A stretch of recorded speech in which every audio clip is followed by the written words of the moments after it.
Hello అందరికీ welcome to రియాస్ kitchen. ఈరోజు మనం తోటకూర వడలు చేసుకుందామండి. ముందుగానే నేను 3-4 టైమ్స్ పచ్చెనపప్పుని కడిగి పెట్టుకున్నానండి. కడిగిపెట్టి ఒక 2 అవర్స్ నానబెట్టుకున్నానండి. నానబెట్టుకుని ఈ పచ్చెనపప్పుని మనం మిక్సీ జార్లోకి ట్రాన్స్ఫర్ చేసుకుందామండి.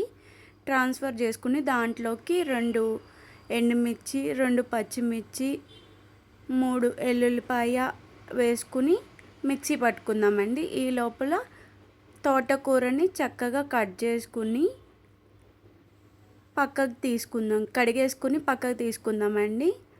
అది చక్కగా మనం ఎంత చిన్నగా వస్తే అంత చిన్నగా తోటకూరని కట్ చేసి పెట్టుకుందామండి. దానిలోకి ఒక్క ఉల్లిపాయ సన్నగా తరిగి పెట్టుకుని దానిలోకి కచ్చబిచ్చ మిక్సీ పట్టుకున్న పచ్చెనగపప్పులోకి యాడ్ చేసుకుందామండి. దీంట్లోకి కొంచెం సాల్ట్ ఇప్పుడు యాడ్ చేసుకోవాలండి. ముందే యాడ్ చేసుకుంటే పిండి లూజ్ అయిపోతుంది కాబట్టి ఇప్పుడు యాడ్ చేసుకోవాలి.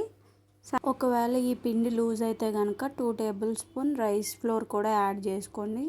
బియ్యం పిండి యాడ్ చేసుకుని ఇట్లాగా ఒక బాండి పెట్టుకుని ఆయిల్ హీట్ అయిన తర్వాత ఒక్కొక్కటిగా చక్కగా చేసుకుని వడలు ఫ్రై చేసుకోవడమేనండి. 2 మినిట్స్ ఒక వేసిన వైపు ఫ్రై చేసి వెనక్కి తిప్పుకొని ఫ్రై చేసుకోవడమే అండి. మంచి కలర్ వచ్చిన తర్వాత పక్కకు తీసేసుకోవడమే.